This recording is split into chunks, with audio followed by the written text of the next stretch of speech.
So this activity goes with lesson 2, identifying types of sources.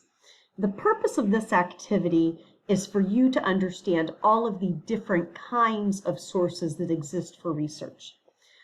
As you open activity 1, you'll see that it asks you questions. Use the sources, advantages, and disadvantages handout, and that's linked, created by Norwich University, to consider the possible sources for each of the topics listed below. Determine the best source for each topic. And so this is the list. This is the sources, advantages, and disadvantages. It is bullet pointed, which is fabulous. And the activity is going to get you to think about where should you go for research. There are some things that you should research on the computer screen in front of you.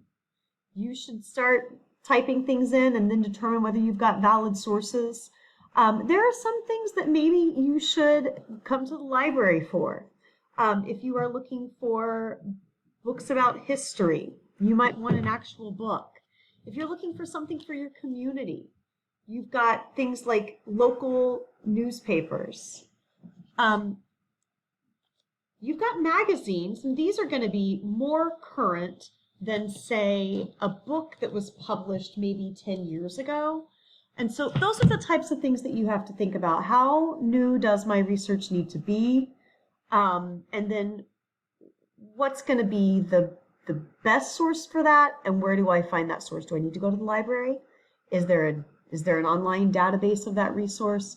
And so this handout is going to walk you through those questions.